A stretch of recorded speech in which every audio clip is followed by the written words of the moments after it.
Pagi sahabat Jose, pada pagi hari ini, bukan pagi hari, siang hari ini, hari Sabtu, tanggal 2 September 2023, kita kembali lagi kepada channel kami.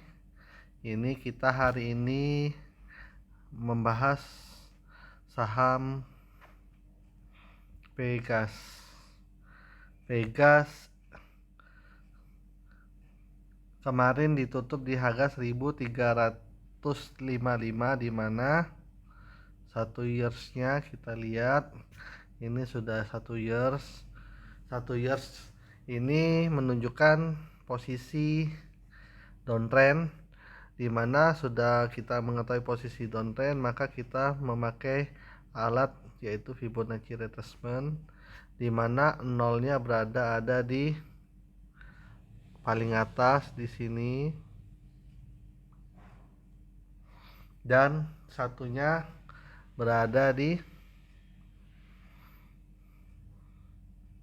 yang paling merah sebelum yang paling turun sebelum turun berikutnya. Berarti wave yang sebelumnya paling tinggi berarti di sini. Oke. Jadi seperti sahabat Jose bisa lihat bahwa kemarin di tanggal 22 Agustus itu Pegas tidak bisa menebus 1525, artinya resistennya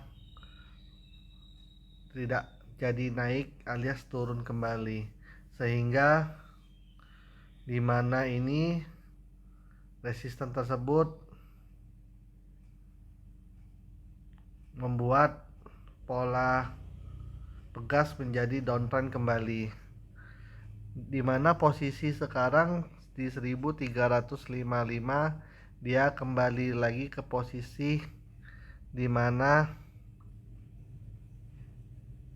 ini di sini dia mencoba di retest sebelumnya, di mana pola tersebut pola B ke C, alias B ke C ini polanya ini turun, jadi C nya belum habis, tetapi kalau misalnya Pegas tetap di atas 1300, berarti pola C nya sudah selesai. Jadi kita lihat di C nya nih, C untuk sementara menunjukkan di 1300, tetapi jika dilihat dari chart sekarang yang ini ingin ke arah sini. Jadi pola Pegas kita masih belum bisa banyak berharap, karena kalau memang 1300 nya jebol, berarti ini sahabat Jose bisa lihat bentar,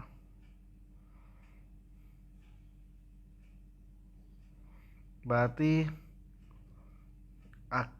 bawahnya adalah 1245, di mana 1245 jika jebol kembali maka Pegas bisa kembali ke 795, tetapi untuk ke 795 kayaknya masih terlalu dini, tetapi ke 1245 masih bisa dibilang maybe yes maybe no.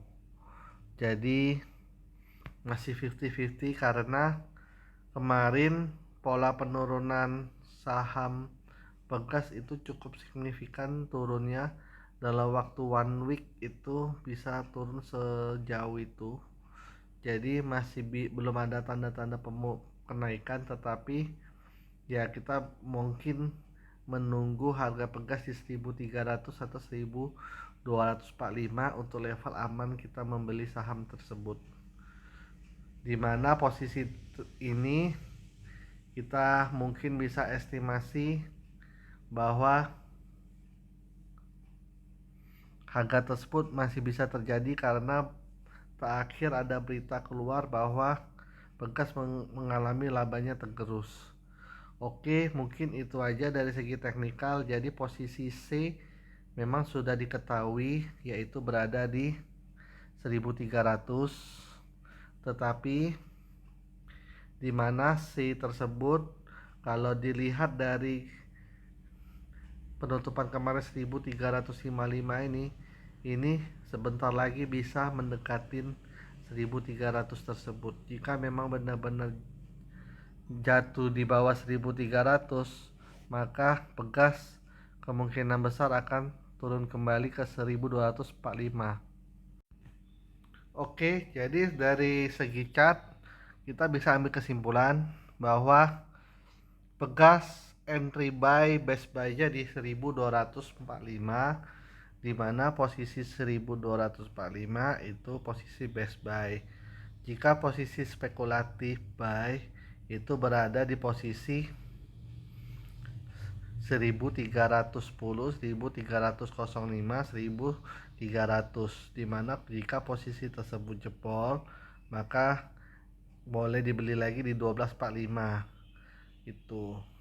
Dan posisi 1300 sampai 1310 itu adalah posisi spekulatif buy ya. Kalau best buy-nya di 1245. Oke. Jika sudah kita tahu supportnya, maka resistennya berada di posisi di sini sahabat Jose, 1444 sampai 1525. Jadi range jualnya di sekitar itu 1440 sampai 1525. Jadi untuk penilaian dari rekomendasi teknikal ya itu seperti itu angka-angkanya. Oke, selanjutnya kita ke posisi fundamental. Oke, kita kembali lagi ke posisi analisa fundamental di Pegas. Posisi Pegas pada kemarin ditutup 1355, di mana posisi kemarin Pegas ditutup minus 20 poin atau 1,475%, di mana rasio pembelian dengan penjualan masih banyak bid buy daripada bid ask atau big sell. Jadi masih banyak permintaan beli ketimbang permintaan penawaran jual. Tetapi kita lihat dari segi fundamental Pegas, kita lihat income statement dulu. Income statement Pegas di 2018 2019 mengalami penurunan, 2020 ialah puncak penurunan, malahan net profit marginnya malahan minus sekitar 6 sampai 9%, di mana posisi itu 2021, 2022, 2023 mengalami kenaikan net profit margin, tetapi dari 2021 sampai 2023 itu net profit margin mengalami posisi stabil. Dan di mana juga balance sheet equity 2018 dengan equity 2023 memang mengalami penurunan, tetapi ini bisa dikategorikan stabil, dan hutangnya juga bisa dikategorikan stabil. Dari 2018 sampai 2023 tidak ada perkembangan yang signifikan, tetapi overall rasio hutangnya sedikit lebih turun itu, dan hutang liabilitiesnya juga memang mengalami penurunan yang cukup signifikan dari 4,5 billion menjadi di bawah 4 billion. Untuk rasio utangnya sendiri kita bisa lihat di estimasi di 140 poin, di mana rasionya masih 1,5 kali, sehingga bisa dikategorikan wajar aja. Cash flow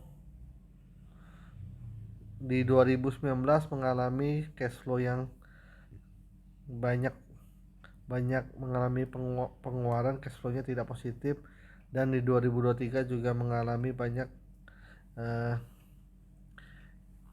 cashnya banyak minus kembali. Itu kalau dilihat dari segini posisinya stabil, jadi untuk rating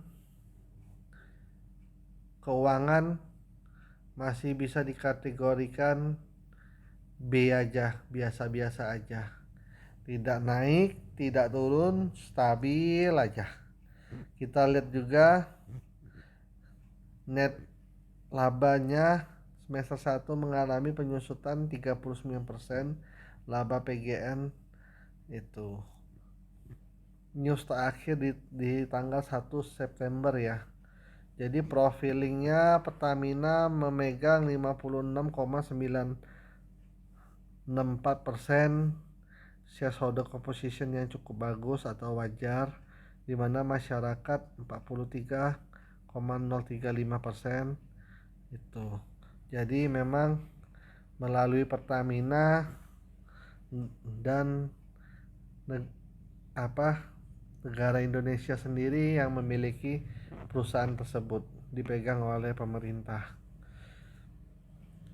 Kalau kita lihat dari EPS 2020 itu yang kita tadi lihat dari finansial tadi, itu puncaknya dia minus parah, jadi EPS-nya minus 154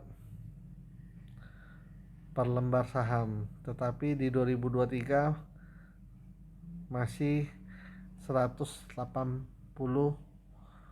per saham EPS-nya. Sales-nya masih cukup bagus, 26,75 T. Kita lihat IPS dengan PER itu PER-nya 7,5. IPS-nya ada di angka 179,85.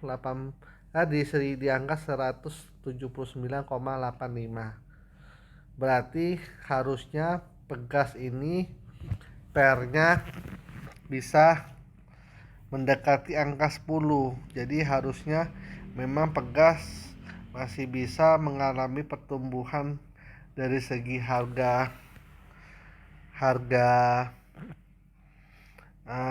rata-rata per industri itu masih di atas 10 sampai 15. Jadi ini per 7,5 kali ini masih dibilang under value. Jadi dikategorikan boleh dikoleksi di harga ini, dimana targetnya 10 kalinya EPS-nya di 1798 atau 1800 sahamnya, itu harganya itu. Jadi dari book value di angka 1584, harga Pegas sekarang 1355, berarti harga masih under book value. Jadi memang posisi kemarin di 1525 dia mendekati harga BV-nya menjadi hampir 1 kali. Nah, ini BV-nya masih 0,86 kali. Jadi masih dikategorikan under book value harga pasarnya. Jadi masih optimis, boleh dijadikan salah satu koleksi sahabat Jose untuk membeli saham itu. Yang menarik di sini adalah rasio gross profit margin, OPM, EBIT jadi NPM. Seperti yang kita lihat, GPM gross profit 20,64% menjadi operating menjadi 15,62%. Net profit margin 8,15%, di mana EBIT-nya itu di 18,61%, di mana EBIT tersebut before interest dan before tax margin. Berarti sebenarnya kalau laba sebelum bunga dan pajaknya sekitar 18,61, jadi NPM-nya 8,15%. Berarti bisa dilihat untuk Pegas untuk dia membayar bunga dan bayar pajak itu sekitar memakan 10% dari total rasio labanya. Jadi di mana juga sebenarnya kalau kita lihat OPM, GPM ke OPM, GPM ke EBIT, ini kita boleh lihat biaya beban operatingnya tuh kecil kali, cuma dari rasio ini, rasio profit marginnya. Berarti hanya mempengaruhi cuma 3-5%. Jadi Pegas ini labanya banyak tergerus dari bunga dan tax. Nah, sedangkan efisiensi yang dilakukan Pegas itu sangat bagus, cuma mengurangi cuma hanya 3-5% aja rasio yang berkurang itu. Untuk sebelum dia dari GPM menjadi EBIT atau GPM menjadi OPM itu sekitar itu. Jadi rasio bebannya masih sangat efisien dan kinerjanya sangat masih bagus. Dimana DER-nya, saya salah tebak, DER-nya ternyata 139 kali. Nah, berarti itu sangat bagus. Ya, masih dikategorikan wajar, tetapi wajarnya wajar yang bagus, bukan wajar yang jelek. Tetapi quick ratio dan current ratio memang 100%. Ini wajar karena kenapa? Mereka Pegas ini bukan bidang consumer good, bukan juga. Jadi dia ini termasuk pertambangan energi. Jadi likuiditas rasio itu tidak harus terlalu berlipat-lipat, kecuali customer good harus memang wajib berlipat-lipat itu. ROE 11,36% is good. NPM 8,15% itu wajar. ROA 4,20% itu wajar. Nah, tadi sudah kita lihat kalau dari finansial itu 2018 ke 2023 ini itu mengalami kestabilan harga dan kestabilan balance sheet-nya stabil, labanya stabil, utangnya stabil, semua rasionya stabil semua. Tetapi di balik kestabilan itu saya kurang suka. Karena kenapa harusnya Pegas di mana posisi kemarin komoditas mengalami kenaikan signifikan semua, harusnya Pegas juga harusnya berani mengalami pertumbuhan yang signifikan juga. Karena Pegas ini mau tak mau ya dia harus seperti batu bara, di mana posisinya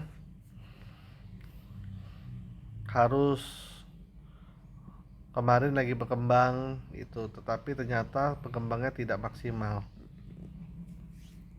Oke, lanjut.